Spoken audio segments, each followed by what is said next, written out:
Alors, bonjour à tous, j'espère que vous allez bien. Bienvenue à ce webinaire du département de chimie de l'Université Laval.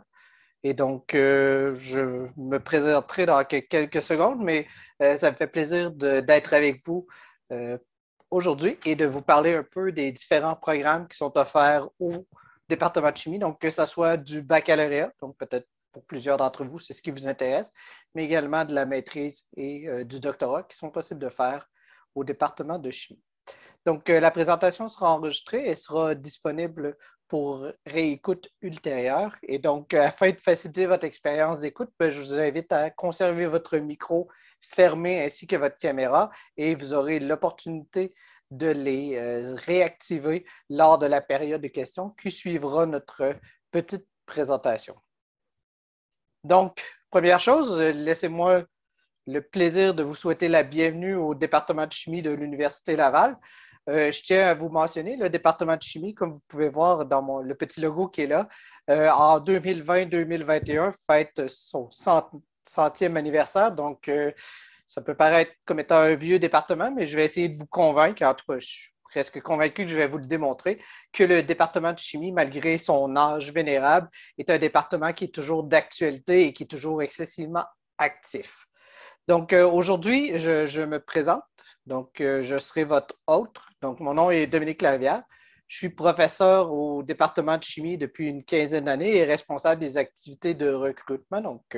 La raison pour laquelle je suis présent avec vous aujourd'hui. Également, mes champs d'intérêt au niveau de la recherche. Donc, je suis pas juste professeur, mais également chercheur, sont dans le domaine de la chimie analytique et de la chimie environnementale. Avec moi aujourd'hui, j'ai une étudiante, donc Mme Anaëlle Petit, qui est étudiante au baccalauréat en chimie de l'environnement. Et tout à l'heure, elle aura l'opportunité de vous parler brièvement un peu de son expérience en tant qu'étudiante au département. Et pour les étudiants qui seraient de l'étranger, elle pourra également vous parler un peu là, des défis, et peut-être pas nécessairement des défis négatifs, mais disons des différences peut-être qui existent entre les étudiants au niveau collégial et au niveau universitaire. Et pour ceux qui sont au niveau collégial, pour tout de même vous indiquer un peu le plaisir, j'espère qu'elle a, là, à être parmi nos étudiantes au niveau du baccalauréat en chimie à l'Université de Laval. Donc, laissez-moi rapidement vous parler du déroulement du webinaire. Le webinaire va se dérouler en deux temps. La première, c'est que je vais vous faire une présentation du département et des différents programmes. Et de façon à garder ça un peu interactif, on va vous solliciter via des sondages. On va vous inviter à répondre à certaines questions. On vous demande d'y répondre. Bien sûr, ce n'est pas chiffré, ça n'a pas d'impact. C'est tout simplement pour que ça soit un petit peu plus dynamique et intéressant pour vous. Et également, durant la présentation, vous verrez dans le module discussion que Mme Petit va rajouter certaines informations supplémentaires. Donc, si vous voulez en savoir un petit peu plus sur ce que je suis en train de discuter, on vous invite à cliquer sur les liens ou du moins les copier et puis aller visiter les pages web qui vous seront proposées par la suite. Dans un deuxième temps, on utilisera la période de questions qui est disponible, moi et Anaëlle, pour répondre aux questions que vous aurez. Donc, à ce moment-là, on va vous inviter à activer votre micro, votre caméra ou les deux et bien sûr, nous poser vos questions. Si vous avez des questions pendant la présentation, je vous invite aussi, si vous voulez, à utiliser l'outil de discussion pour les inscrire et Mme Petit va les prendre en note et me les posera à la fin de la présentation. Donc, on essaie de rendre ça le plus interactif et le plus dynamique pour vous montrer que le département de chimie est un département unique, mais aussi exceptionnel comme milieu d'apprentissage universitaire. Je vous ai dit qu'on allait vous solliciter. Commençons déjà avec un premier test pour vérifier un peu votre aptitude à utiliser l'outil de sondage Zoom. La question que je vous pose est quelle est la science la plus cool? Permettez-moi de vous partager le sondage.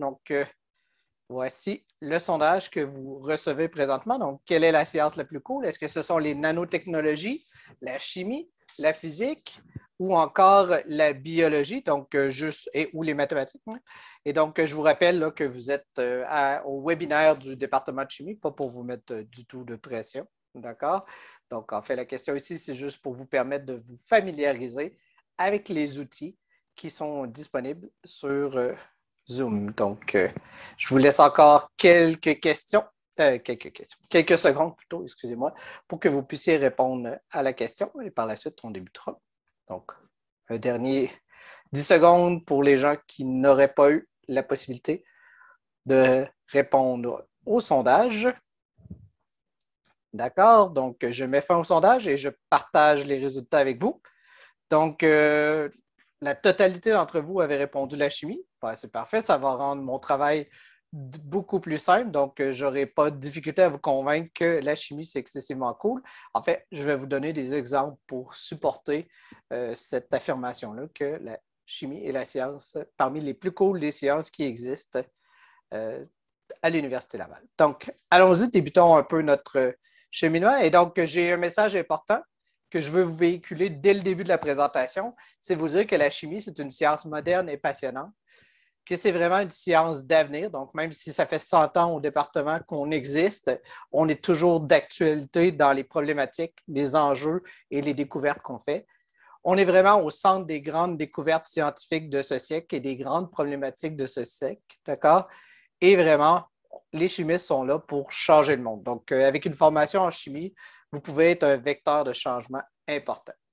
Donc, allons-y maintenant. Je vous ai dit que je vous sollicitais pour des questions. Donc, commençons par la première question. Donc, la première question, je vous partage le sondage à l'instant. Et la question est sur l'accessibilité à l'eau potable. Donc, voici la question. Donc, combien de personnes sur la planète n'ont pas accès à de l'eau potable? Est-ce qu'on parle de 500 millions de personnes, 1 milliard, 2 milliards ou 4 milliards de personnes qui n'ont pas accès à de l'eau potable? Donc, est-ce qu'on est 500 millions, 1 milliard, 2 milliards ou 4 milliards de personnes sur Terre à ne pas avoir accès à de l'eau potable? Donc, je vous laisse encore quelques secondes. Vous êtes très vite pour répondre. Et bien sûr, comme c'est la deuxième fois qu'on donne la présentation aujourd'hui, je vais me permettre de vous comparer à l'autre groupe précédent. Donc, ils ont donné des réponses bonnes à la majorité des questions. Donc, on va voir si vous faites un peu mieux qu'eux. Donc, je mets fin au sondage et je vous partage les résultats. Donc, la majorité d'entre vous avez dit 2 milliards de personnes qui n'ont pas accès à de l'eau potable sur notre planète. Et vous avez effectivement raison. Donc, c'est une personne sur 4 sur la planète qui n'a pas accès à des réserves d'eau potable. Et donc, vous pouvez voir sous cet acétate-là, je vous ai mis une image de peut-être une représentation qui est assez commune là, pour les difficultés d'accès à l'eau potable. Donc, souvent, on va s'imaginer des pays qui sont arides où les réserves d'eau sont peu ou pas disponibles. Mais sachez que même ici au Québec, il y a très certainement des problématiques d'eau potable. Et donc, vous voyez ici, par exemple, un camion-citerne qui amène de l'eau potable dans le grand nord du Québec. Et donc, même si au Québec, l'eau, ça nous semble une ressource là, inépuisable et hautement accessible, bien, il y a certaines régions, entre autres les régions où les climats sont beaucoup plus froids, où l'eau gèle, où c'est difficile d'accéder à de l'eau potable et surtout de l'eau potable de qualité. D'accord? Et j'ai un collègue à moi qui s'est promené dans le Grand Nord canadien un peu avant la pandémie et il m'avait partagé cette photo-là. Donc, vous pouvez voir ici, là, pour 24 bouteilles d'eau de 500 millilitres, on parle d'environ 105 le prix. Ça fait 8,75 du litre. Donc, si vous êtes dans la région de Québec, le litre d'essence est environ à 1,55 $. Donc, on parle d'environ 6 fois plus dispendieux pour accéder à de l'eau potable que pour accéder à de l'essence. Donc, ça vous montre là, un peu les défis qui peuvent être en arrière de ce type de problématique-là. Et au sein du département, on a un collègue, donc mon collègue, le professeur Raoul Marie Couture, qui s'intéresse à ce qu'on appelle la géochimie des milieux aquatiques nordiques. Donc, il s'intéresse en fait quoi? À la qualité de l'eau dans les milieux nordiques et il s'intéresse entre autres à l'effet des changements climatiques sur les approvisionnements et la qualité en eau potable dans les régions nordiques. Et donc, vous voyez que le chimiste, là, il s'intéresse à des questions qui sont très d'actualité. Vous pouvez voir ici, Raoul Maru m'a partagé des photos. Donc, ce sont des photos de son équipe qui sont sur le terrain. Et ça aussi, des fois, ça fait un peu réfléchir. On s'imagine beaucoup le chimiste en sarrau dans un laboratoire, mais en fait, il y a énormément de chimistes qui sont sur le terrain et qui s'intéressent et qui utilisent des outils de mesure in situ, donc directement sur le terrain pour acquisitionner. On voit même qu'ils ont l'opportunité de prendre l'hélicoptère pour aller dans des régions éloignées. Donc, si vous avez un esprit d'aventure, sachez que la chimie peut être certainement une belle voie d'avenir pour vous, principalement dans le domaine de la chimie de l'environnement. Et donc, Pour ce qui est du baccalauréat, nous, à l'Université Laval, on offre un baccalauréat en chimie de l'environnement. Et là, je vous ai mis quelques exemples de tâches que le chimiste de l'environnement peut faire. Donc, que ce soit de faciliter la détection des polluants dans les cours d'eau, prévoir le mouvement des contaminants dans l'air, s'assurer de la qualité des sources d'eau potable, hein, c'est très certainement quelque chose qui est possible, et protéger l'environnement. Donc, si vous avez une petite fibre environnementale, là, sachez que le chimiste de l'environnement est une possibilité et que le baccalauréat en chimie à l'environnement, en environnement plutôt, excusez-moi, peut être une option d'étude intéressante pour vous. D'accord? Donc, vous avez bien fait pour le premier sondage. Donc, je me permets de vous partager le second sondage. Donc, mon sondage va faire référence à Mme Rachel Séguin. Donc, je vous lance le sondage à l'instant. Donc, qui est Rachel Séguin? Est-ce que Rachel est une présidente d'une entreprise de cosméceutique, une finissante en chimie, une étudiante à la maîtrise en pharmacie ou la cofondatrice de la compagnie Omae Cosméceutique? Donc, je vous laisse quelques secondes pour répondre.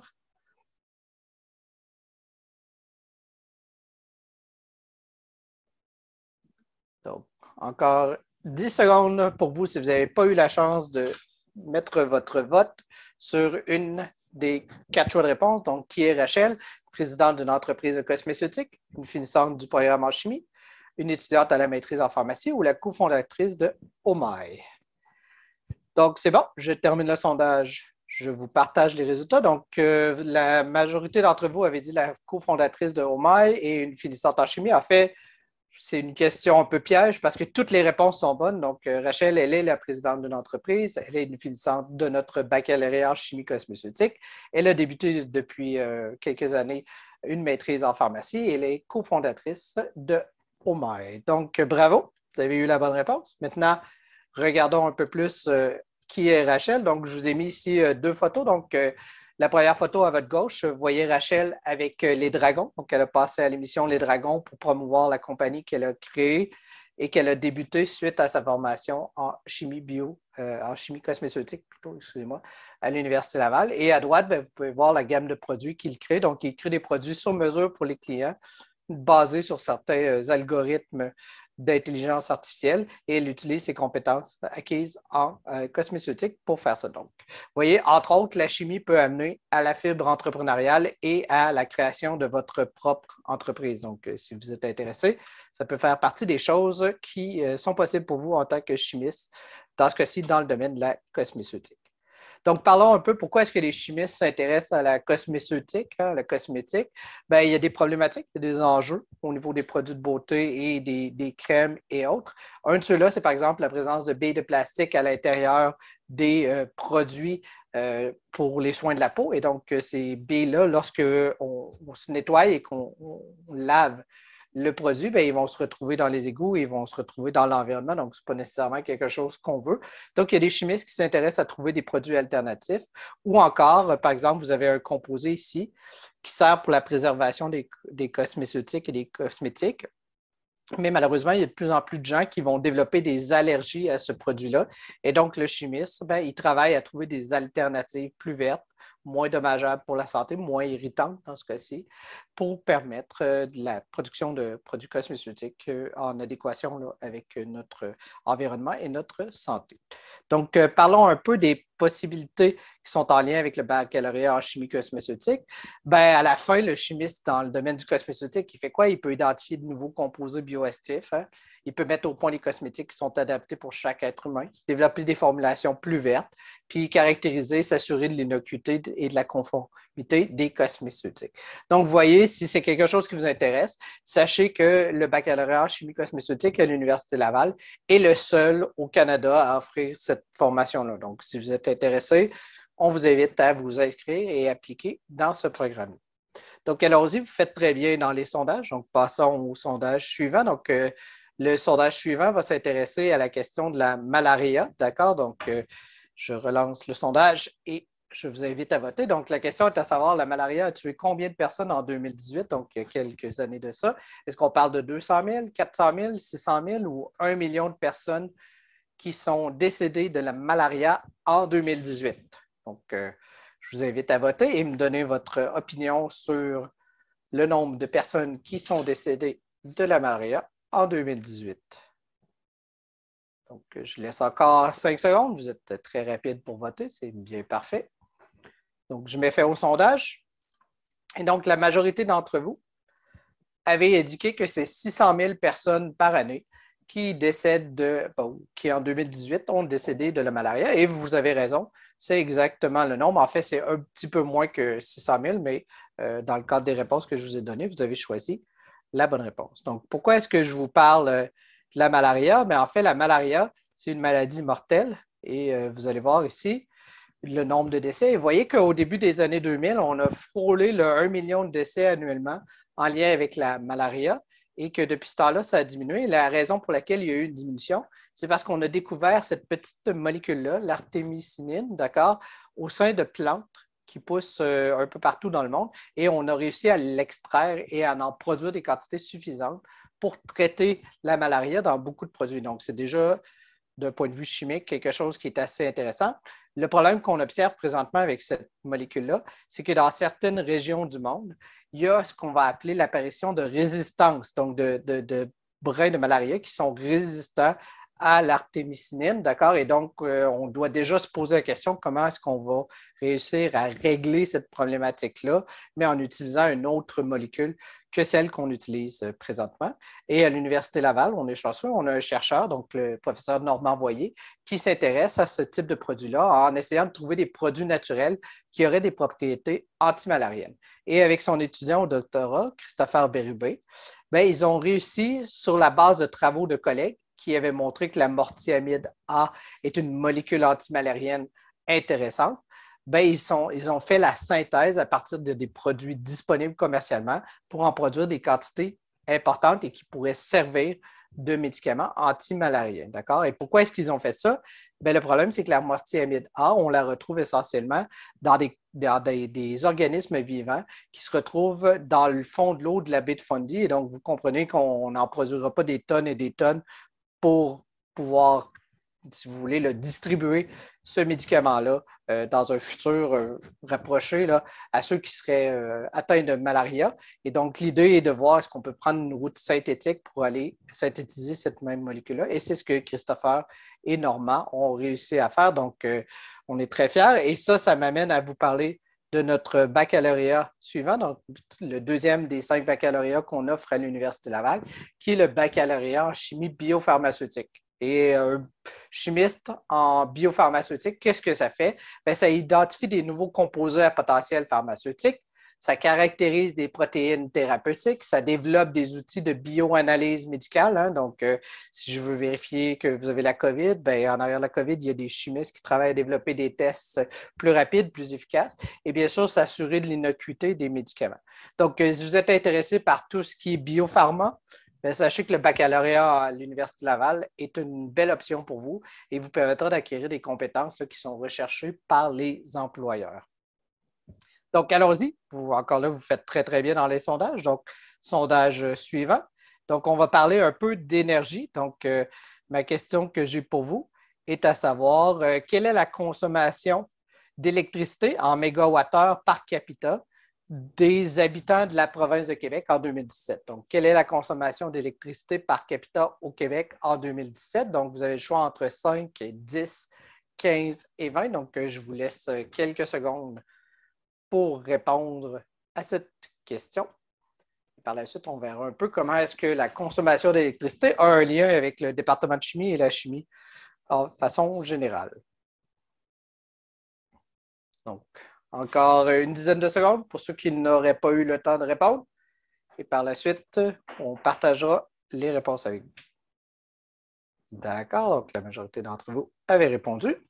Et donc, je me permets de partager les réponses. Donc, la majorité d'entre vous a fait serré, on dit entre 10 et 15 mégawatts d'électricité par personne au Québec. En fait, la réponse, malheureusement, c'est 20 mégawatts-heure par personne qui habite au Québec en 2017, ce qui fait des Québécois les plus énergivores de tout le Canada. Donc, c'est ici au Québec qu'on utilise le plus d'électricité pour faire ça. Et donc, vous vous demandez peut-être la question, pourquoi est-ce que je vous parle d'électricité? Bien, ici, on est chanceux. De l'électricité, on peut la produire avec de l'hydroélectricité, mais ce n'est pas le cas partout, d'accord? Donc, il y a certains endroits où on doit recourir à des énergies qui sont peut-être un peu moins propres que l'eau pour faire ça. Et donc, bien sûr, ben, on doit se poser la question, est-ce que le chimiste peut aider à régler cette problématique-là en lien avec l'utilisation de l'énergie? Et une des choses qui est possible et qu'on voit de plus en plus, c'est d'utiliser l'énergie solaire pour générer de l'électricité. Et sachez-le, si on était capable de capter toute l'énergie solaire qui est produite sur la planète pendant 1 heure, ce serait suffisant pour alimenter nos besoins énergétiques pour l'ensemble de l'année. Donc, vous voyez qu'on n'a pas besoin de capter le soleil pendant très longtemps si on a tout ce qu'il faut pour nous permettre de réutiliser cette énergie-là par la suite. Et donc, je vous donne un exemple de recherche très concrète qui se fait à l'Université Laval. Donc, vous avez mon collègue ici, le professeur Mario Leclerc, qui est le directeur du département, qui travaille sur des polymères électro- et photoactifs. Qu'est-ce que ça veut dire en gros? Il travaille sur utiliser des polymères, des plastiques, pour faire des panneaux solaires. Donc, ce que vous voyez qu'il a dans les mains, c'est un panneau solaire qui est flexible. Donc, ce sera un panneau solaire, par exemple, que vous pourriez installer sur votre sac à dos pour faire charger votre téléphone pendant que vous êtes en train de prendre une marche à l'extérieur. Donc, vous voyez, des choses qui ont des répercussions importantes sur notre vie. Et bien sûr, ce sont des panneaux solaires qui peuvent être recyclés, récupérés. Donc, c'est quelque chose de très, très, très intéressant. D'ailleurs, ces travaux-là, il les a fait avec 2 de ses étudiants et eux, ils ont décidé de se partir leur propre compagnie. Donc, j'ai mentionné Rachel tout à l'heure qui s'était partie en sa compagnie cosmétique, mais si l'entrepreneuriat vous intéresse, sachez que c'est possible même dans le domaine des matériaux. Et donc, vous avez ici une photo de Philippe Berroir et Jean-Rémy Pouliot qui ont créé une compagnie qui s'appelle Brilliant Matter, dans laquelle ils produisent certains des matériaux spécialisés qui sont utilisés dans les panneaux solaires et les choses vont très, très bien pour eux. Là. Ils sont même sur le point d'ouvrir leur propre usine de production dans la région de Québec et d'engager plusieurs finissants. Donc, vous voyez, le marché de l'emploi est intéressant, mais aussi, si vous avez la fibre entrepreneuriale, via, par exemple, des outils qui sont disponibles à l'Université Laval, comme Entrepreneuriat Laval, de vous créer votre propre compagnie, de devenir votre propre boss. Donc, ça peut être quelque chose d'intéressant si c'est quelque chose que vous désirez faire. Et donc, bien sûr, bien, ici, ça m'amène à vous parler de notre baccalauréat suivant, qui est le baccalauréat en chimie des matériaux. Et l'idée en arrière de tout ça, c'est de développer des matériaux innovants pour l'optique, le diagnostic. Donc, on peut passer, par exemple, encore là à des stratégies de détection de certaines maladies, par exemple. Mettre au point des plastiques qui sont plus respectueux de l'environnement, biodégradables, améliorer le recyclage des matières plastiques et minérales. Donc, vous voyez ici, vous avez une photo qui vous indique un téléphone. Hein. Les déchets électroniques, là, c'est une de nos grandes problématiques. On en consomme beaucoup de cette électronique-là, mais on en jette aussi beaucoup. Bien, qu'est-ce que le chimiste peut faire pour améliorer notre empreinte environnementale en lien avec ces matériaux-là? Donc, si vous êtes intéressé, sachez que le baccalauréat en chimie des matériaux existe à l'Université Laval et que vous pouvez vous inscrire. Donc, là, je vous ai parlé des 4 baccalauréats de spécialisation, hein, c'est biopharmaceutique, cosmétique, environnement et matériaux. Maintenant, je vous pose une dernière question et ça me permettra peut-être d'aborder un peu plus clairement là, le baccalauréat en chimie. Donc, allons-y. La question que j'ai suivante pour vous, c'est qu'est-ce qu'un cannabinoïde synthétique? Donc, je partage les réponses possibles avec vous. Donc, qu'est-ce qu'un cannabinoïde synthétique? Est-ce que c'est un THC de synthèse? Donc, est-ce que c'est un des composés qu'on retrouve dans le cannabis? Est-ce que c'est une substance qui n'a absolument rien à voir avec le cannabis? Est-ce que c'est du cannabis purifié et reconstitué? Est-ce que c'est du hashish concentré ou est-ce que c'est un mélange de différents types de cannabis? Donc, qu'est-ce que du cannabinoïde synthétique ou un cannabinoïde synthétique? Donc, THC de synthèse, substance qui n'a absolument rien à voir avec ça. Du cannabis purifié et reconstitué, du hashish concentré, du mélange de différents cannabis. D'accord? Donc, je vous laisse ça encore quelques secondes pour tenter de répondre à cette 6e question qu'on vous pose en lien avec la chimie. Donc, un dernier 10 secondes pour ceux qui n'auraient pas eu l'opportunité de répondre et de participer au sondage. Et alors, je mets fin au sondage et je partage avec vous les résultats. Donc, voici les résultats. La majorité d'entre vous avait dit que c'est du THC, donc un composé qu'on retrouve dans le cannabis de synthèse. Malheureusement, la réponse ici est en fait une substance qui n'a rien à voir avec le cannabis. Donc, malgré qu'il y a le mot cannabinoïde là à l'intérieur, ce n'est pas relié au cannabis. En fait, ce sont des drogues dures, comme par exemple le fentanyl, le carfentanyl que vous pouvez voir ici à votre bas de votre écran, ou encore le Spice, le JWH 108. Et pourquoi est-ce que je vous parle de ces drogues de synthèse-là? Bon, bien, bien sûr, il y a des problématiques sanitaires, donc il y a un nombre plus élevé de décès et d'hospitalisations qui sont reliés avec ces drogues-là. Et bien sûr, bien, les chimistes sont là pour identifier ces drogues-là, pour travailler avec les corps policiers, par exemple, à éviter la propagation de tel type de drogue. Et malheureusement, quand ça amène au décès, bien, il y a aussi tout l'aspect toxicologique qui est en arrière de ça. Ce qui m'amène à vous parler d'une de nos anciennes finissantes, Mme Laurie Bédard, qui est la chimiste toxicologue au laboratoire de sciences judiciaires et de médecine légale à Québec. Et en fait, Laurie, elle a fait son baccalauréat à l'Université Laval et l'an dernier, j'ai eu la chance de m'entretenir avec elle et elle me parlait de comment elle avait beaucoup apprécié ses études au baccalauréat et qu'elle était très, comment je pourrais dire, était très ambivalente sur les choix entre les différents baccalauréats. Et donc, ce qu'elle a décidé de faire, c'est tout simplement de s'inscrire dans le baccalauréat en chimie et d'aller chercher des cours qui l'intéressaient dans les autres programmes des baccalauréats en chimie. Donc, vous voyez, par exemple, ici, donc, ce que je veux vous parler, ce qui m'amène à vous parler de baccalauréat en chimie en général. Donc, je vous ai parlé des 4 bacs de spécialisation, mais on offre aussi un baccalauréat qui est plus générique et qui vous permet d'aller chercher des choses. Donc, je vais vous donner un exemple. Disons que vous êtes intéressé par les médicaments, mais beaucoup leur effet sur ce qui se passe dans l'environnement. Bien, vous pourriez, par exemple, vous inscrire dans le baccalauréat en chimie et aller chercher certains cours en biopharmaceutique, certains cours en environnement et vous créez votre propre baccalauréat en chimie. Donc, les chimistes, généralement, ils font quoi? Bien, ils vont développer des nouvelles méthodes d'analyse, ils vont mettre au point des composés, des procédés plutôt éco-responsables, ils vont s'assurer de la sécurité des médicaments et des aliments, et bien sûr, beaucoup, beaucoup, beaucoup d'autres choses. Donc, si jamais vous avez des questions un peu sur ça ressemble à quoi la profession de chimiste, bien, je vous invite à soit les mettre dans le forum de discussion ou encore à activer votre micro à la fin de la présentation. Il nous fera plaisir de vous donner des exemples supplémentaires de tout ça.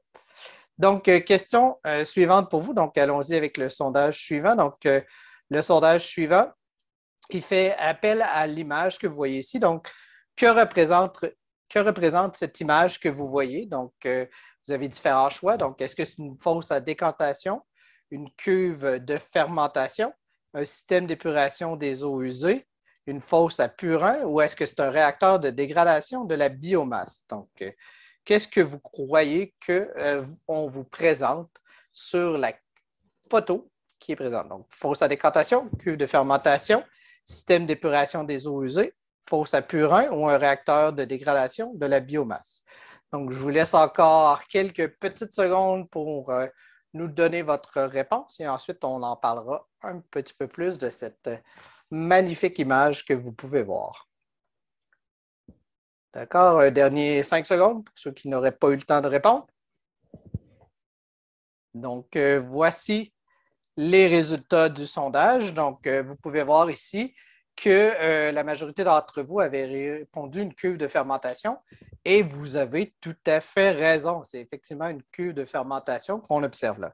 Donc, vous dites peut-être pourquoi est-ce que Dominique Larivière du département de chimie vous parle d'une cuve de fermentation. En fait, ce n'est pas tellement la cuve de fermentation qui m'intéresse, c'est plutôt la personne qui est en avant de la cuve de fermentation, donc Mme Myriam Turcotte, qui a fait son baccalauréat ici à l'Université Laval. Et Myriam, elle a pris l'opportunité de faire ce qu'on appelle un stage psy. Donc, un stage psy, c'est le programme de stage industriel. Et c'est un programme de stage qui est unique à l'Université Laval. Je vous donnerai les détails dans quelques secondes. Et elle a fait ce stage-là chez la compagnie Diageo. Donc, Diageo, probablement que ça ne vous dit absolument rien. Je vais vous montrer quelques produits qui sont faits chez Diageo. Donc, Guinness, Crown Royal, Smirnoff, Captain Morgan. Donc, ça, c'est peut-être des marques qui vous disent plus quelque chose. Donc, Myriam, son stage était chez Diageo, qui est le distillateur canadien pour plusieurs de ces marques de spiritueux et d'alcool au Canada. Et donc, je vous ai dit que Myriam avait fait un stage psy. Donc, qu'est-ce que le stage psy? Bien, c'est un stage qui est unique à l'Université Laval. Donc, c'est un stage qu'on appelle de longue durée. Donc, c'est un stage d'1 an en entreprise que vous pouvez faire après la 2e année de votre baccalauréat. Normalement, le baccalauréat au département de chimie dure 3 ans. Mais dans ce cas-ci, vous faites vos 2 premières années comme le reste de vos collègues. Vous interrompez vos études pendant un an pour aller faire votre stage psy, qui est encadré par l'Université Laval. Et lorsque vous avez terminé votre stage, vous revenez compléter votre baccalauréat. Donc, ça vous prend un an de plus, mais dans votre poche arrière, vous avez un an d'expérience en entreprise. C'est crédité et c'est rémunéré. Et c'est vraiment quelque chose qui est unique au Québec. Je vous ai mis quelques exemples de stagiaires dans les dernières années là, qui ont effectué des stages psy. Donc, ça, c'est un des premiers modèles de stage qu'on a. Il y a également la possibilité pour vous de faire ce qu'on appelle des stages estivaux, donc pas à l'automne, pas à l'hiver, mais à l'été, d'aller et d'entrer sur le marché du travail comme stagiaire dans un stage rémunéré. Donc, les stages ne sont pas obligatoires au niveau du département de chimie et des 5 baccalauréats que je vous ai parlé. Mais personnellement, moi, je le recommande fortement. C'est excessivement formateur et ça vous permet d'aller acquérir de l'expérience, peut-être de confirmer le choix de carrière que vous êtes en train de faire. D'accord? Chose importante peut-être à retenir, c'est que normalement, on a beaucoup plus d'offres de stages que les stagiaires qui sont disponibles pour le faire. Donc, voici quelques chiffres qui sont fournis par le service de placement de l'Université Laval, qui est l'organisme qui gère les stages. Donc, depuis 2016, on a eu plus de 290 offres de stages qui ont été offertes et plus d'une soixantaine de stagiaires qui ont pris cette opportunité-là d'aller faire un stage au niveau pendant leur formation universitaire. Donc, vous vous débrouillez très, très bien avec les sondages. Donc, le dernier pour aujourd'hui. Donc, la question est la suivante. Donc, est-ce que le fait de boire ce liquide que vous voyez sur l'image permet de guérir de la COVID-19? Donc, est-ce que oui, le fait de boire de l'eau de Javel permet de guérir de la COVID-19? Est-ce que c'est le cas ou ce n'est pas le cas? Donc, je vous laisse quelques secondes pour nous donner votre opinion. D'accord? Donc, vous avez tous répondu. Merci, vous l'avez fait très promptement. Donc, la vaste majorité d'entre vous avez dit non. Et merci pour la personne qui a répondu oui. Je ne vous recommande pas de prendre de l'eau de Javel du tout pour vous guérir de la COVID-19. Pourquoi est-ce que je vous parle de ça? Bien, c'est une des mythes, légendes qu'on a vues sur le web là, au début de la crise sanitaire qu'on vient de passer. Et souvent, en fait, l'idée qu'on veut amener en arrière de ça, c'est de rappeler qu'en tant que scientifique, en tant que chimiste, vous avez des connaissances particulières et vous devez les utiliser pour éduquer les gens qui vous entourent, mais aussi vous impliquer dans votre communauté. Et le département de chimie à l'Université Laval, il est reconnu pour son haut degré d'implication dans la communauté. Donc, je vous ai mis quelques exemples ici. Là. Vous avez des comités éco-responsables qui existent au département qui s'intéressent à diminuer l'empreinte environnementale là, du département. On a également des activités comme Attraction chimique ou l'École des protéines qui s'intéressent à la promotion des sciences. On fait également la promotion de l'équité et de la diversité dans nos différents programmes et dans les différentes activités, en lien avec la valorisation de la profession de chimiste. Et également, si vous êtes intéressé, on a de nombreuses associations étudiantes qui sont disponibles ou qui sont présentes et pour lesquelles vous pouvez vous pouvez travailler avec eux et vous pouvez vous impliquer. Donc, je vous donne un exemple ici, via Attraction chimique. Vous pouvez voir l'image du haut. On a travaillé sur le plus gros tableau périodique en matière recyclée au monde et ça a impliqué plus de 2000 personnes, plus d'une centaine d'écoles un peu partout au Canada. Donc, si vous avez le goût de faire une différence, bien, je vous le dis, votre formation en chimie à l'Université Laval vous permet de le faire, mais même votre séjour à l'Université Laval va vous permettre, bien sûr, de vous impliquer à fond dans différentes alternatives. Donc, ça fait déjà presque une trentaine de minutes que je vous parle de comment est-ce que le département de chimie est un département exceptionnel, mais je vais être honnête avec vous, je suis probablement totalement biaisé. Donc, en fait, ce que je propose de faire dans les prochaines minutes, c'est de céder la parole à Mme Anaëlle Petit, plutôt, excusez, qui est étudiante au baccalauréat en environnement et elle va vous parler un peu de son expérience au département de chimie. Si vous avez des questions pour Anaëlle, je vous invite à les garder et puis à la fin de la présentation, je suis convaincu que ça lui fera plaisir de répondre à toutes les questions que vous pouvez avoir sur son cheminement, son parcours et son intérêt en chimie. Alors, Anaëlle, je te laisse la parole. Alors, bonjour à tous, moi c'est Annelle et je suis en troisième année dans le baccalauréat de chimie, parcours environnement. Donc, je vais vous parler de mon parcours, du cheminement dans le bac, un peu de l'intégration, de l'implication et aussi de commencer de vivre à Québec. Donc, ça va être une présentation assez rapide et après, si vous avez des questions, n'hésitez pas. Donc, moi, je suis une étudiante étrangère, je viens de France. Donc, j'ai dû faire une année préparatoire d'un an pour me remettre à niveau parce qu'ici, il y a 13 ans avant de rentrer à l'université, alors qu'en Europe et je pense aussi en Afrique, il y a 12 ans. Donc, les étudiants étrangers, on doit faire une année préparatoire de sciences. Mais ce qui est bien, c'est qu'elle se donne à l'université.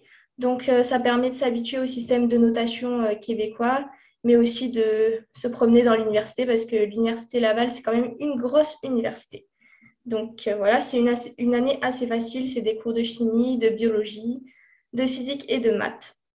Sinon, au niveau du bac, alors il y a 90 crédits, ça fait environ 15 crédits par session. Et dans le bac, il y a beaucoup de laboratoires, donc c'est une bonne chose si vous aimez le côté pratique. Ça peut être un petit défi si vous avez eu peu de pratique au lycée ou au cégep, comme c'est mon cas, mais on est très bien encadré et on apprend vraiment beaucoup avec ces laboratoires, donc je trouve que c'est vraiment un plus. Sinon, au niveau du cheminement, alors ce que je vous conseille, c'est de suivre la plaquette de cours suggérés. Pour chaque parcours, vous avez des cours qui sont suggérés à chaque session. Je vous conseille de le faire parce qu'il y a beaucoup de cours qui sont préalables les uns par rapport aux autres. Et si vous ne le faites pas, il peut y avoir des conflits d'horaires, notamment avec les laboratoires qui prennent quand même beaucoup de temps dans la semaine. Et ça peut vous rallonger vos sessions. Voilà. Sinon, au niveau des professeurs, moi, je trouve que les professeurs au département, ils sont très faciles d'accès. C'est facile de les contacter, soit par mail, soit par prise de rendez-vous, soit Zoom en ce moment ou avant dans leur bureau. Donc, ils sont très disponibles pour nous parce que aussi en chimie, on n'est pas un bac super grand, on est quand même relativement un petit bac. Donc, ils sont assez faciles d'accès. Sinon, au niveau des intégrations, alors il faut savoir que chaque année, les nouveaux étudiants de première année, vous êtes tous invités à faire une semaine d'intégration en septembre. C'est la première semaine de septembre. Et toute la semaine, il y a des activités qui se tiennent pour que vous puissiez vous rencontrer vos futurs collègues. Et c'est une très bonne chose parce que la plupart des étudiants viennent d'un peu partout, soit au Québec, soit au Canada, soit dans le monde. Donc, personne ne connaît personne. Donc, tout le monde est là pour se faire des amis. Donc, c'est vraiment une bonne idée d'y aller. Sinon, il y a aussi une association en chimie qui est le RECUL, le regroupement des étudiants en chimie de l'Université Laval. Donc, quand vous vous joignez au bac, vous êtes membre automatiquement. Donc, ça vous donne accès à un petit local avec des fauteuils, des tables, un frigo, où tout le monde se regroupe, soit pour étudier, soit pour manger, ou les deux. Et ça vous permet d'échanger entre les étudiants, pas seulement de votre année, mais aussi des années supérieures ou inférieures. Donc, c'est bien pour l'entraide, si vous avez des questions par rapport aux professeurs, aux cheminements, ou pour les devoirs aussi. Et sinon, le recul, on organise beaucoup d'activités, soit des soirées au pub, soit des jeux de société, soit des laser games, il y a vraiment de tout. Donc, il y a quand même pas mal d'activités étudiantes. Et sinon, pour finir, comment c'est de vivre à Québec? Donc, moi, j'ai vécu 2 ans en résidence universitaire. Alors, sur le campus, il y a 4 résidences universitaires, dont une spéciale pour les filles, si ça intéresse certaines. Et elles sont vraiment à 10 minutes de marche de vos cours. Donc, ça peut être une bonne option si vous n'avez pas envie d'être trop éloigné. C'est vraiment des chambres, par contre, avec les espaces communs, cuisine et salle de bain commun. Mais ça peut être une bonne option. Aussi, il y a autant d'étudiants internationaux que d'étudiants québécois, donc c'est un beau mélange. Et encore une fois, il n'y a pas beaucoup de gens qui se connaissent. Donc, si vous voulez vous faire des amis, c'est une bonne option. Et aussi, point aussi qui est quand même cool, c'est qu'il y a des tunnels qui relient l'université aux résidences et toute l'université en général. Donc, l'hiver, si vous avez un peu froid comme moi, ou s'il y a des tempêtes de neige, vous pouvez passer par les tunnels sans sortir. Et voilà. Et aussi, il y a le bus qui est inclus dans votre facture universitaire. Donc, vous pouvez vous déplacer dans toute la ville juste en sortant votre carte de bus. Donc, ça, c'est plutôt pratique. Et voilà, j'ai fait le tour de ma petite présentation. Donc, si vous avez des questions, n'hésitez pas à écrire sur le chat ou à la fin de la présentation. Parfait, merci beaucoup, Anaël. Donc, peut-être si je peux faire un sommaire un peu de ce qu'Anaël dit, c'est que le département, oui, c'est pas un gros département. Des fois, on a l'impression qu'à l'université, on va rentrer, il y a 900 personnes. Donc, souvent, nos classes, c'est des classes d'environ une cinquantaine de personnes. Mais on se connaît tous. Moi, je connais les noms des étudiants. Bon, je vais être honnête avec vous, dans les corridors, avec les masques, c'est peut-être un petit peu plus difficile de les reconnaître présentement, mais j'ai eu beaucoup de plaisir à discuter avec eux. Ils sont très, très, très dynamiques. Donc, si vous avez le goût de vous joindre à nous, n'hésitez pas à le faire. Donc, si vous avez des questions, comme on l'a mentionné au début de la présentation, on aura une période de questions dans quelques minutes et il nous fera plaisir de répondre à vos questions. Donc, je termine rapidement notre présentation sur quelques aspects. Donc, peut-être certains d'entre vous sont intéressés plutôt, ils ont déjà un baccalauréat en poche et puis ils regardent peut-être pour des études graduées en chimie, soit à la maîtrise ou au doctorat. Bien, sachez qu'il y a la possibilité de faire des maîtrises et doctorats de recherche au niveau du département de chimie, d'accord? La durée d'environ 2 ans pour la maîtrise, 4 ans au doctorat. Et Anaël vous a mis des liens dans la discussion pour aller en apprendre un peu plus sur ces programmes-là. Sachez que pratiquement tous les domaines de la chimie sont couverts au niveau des études graduées, que ce soit des matériaux, des synthèses, des biomolécules, environnement, chimie verte. Donc, ça fait partie de tous les enjeux qui sont d'intérêt pour le chimiste et sont couverts au niveau des domaines de recherche. Et bien sûr, ben, je vous invite à consulter les sites web des 18 professeurs qui sont très dynamiques au département de chimie pour en apprendre un peu plus sur leurs travaux de recherche. Bien sûr, si vous avez des questions, je vous invite à prendre en note l'adresse de M. Jean-François Paquin. Le professeur Paquin est le directeur de programme de deuxième et de troisième cycle au département de chimie. Et si vous lui écrivez, ça lui fera plaisir de répondre à vos questions en lien avec le processus d'admission et autres. Donc, pour terminer, le message que je veux vous laisser, c'est qu'en résumé, la chimie, c'est une science qui est moderne et passionnante. D'accord? C'est une science d'avenir où le chimiste est un vecteur de changement, d'accord, qui permet de changer le monde un élément à la fois. Donc, normalement, on faisait les portes ouvertes en réel et donc cette année, on doit les faire en virtuel. Mais s'il y en a quelques-uns qui sont dans la région de Québec ou de proximité de Québec, qui avaient des plans de descendre nous voir à Québec, soyez au courant que vous pouvez vous inscrire à des visites de laboratoire qui auront lieu le 18 et le 20 novembre prochain. Les places sont limitées et l'inscription est obligatoire, mais vous aurez la chance de visiter nos différents laboratoires qui ont été rénovés il y a quelques années. Donc, la photo que vous voyez là derrière, c'est le laboratoire qui sert, le premier laboratoire. Donc, Anaël, quand elle a fait son premier laboratoire de chimie, elle l'a fait dans ce laboratoire-là. Et donc, ben, si vous voulez voir nos installations et jaser, donc, ce sera moi la personne qui sera là le 18 et le 20 novembre pour vous faire visiter. Donc, n'hésitez pas à vous inscrire. Les liens sont dans le forum de discussion. Et donc, n'hésitez pas à cliquer dessus. À la fin de la présentation, les liens vont disparaître. Donc, n'hésitez pas à les copier-coller et à aller vous inscrire si vous avez l'intérêt de venir visiter nos beaux laboratoires. Donc, alors, on termine là-dessus. Donc, je tiens à vous remercier pour votre attention et votre présence cet après-midi. Et nous entamerons dans quelques secondes la période de questions. Donc, je répète, si vous avez des questions, je vous invite à soit activer votre micro ou votre caméra et nous poser des questions, ou encore d'utiliser l'outil de discussion pour discuter avec nous. Donc, moi et Anaël, on est disponible pour les 20 prochaines minutes pour répondre à vos questions si vous en avez.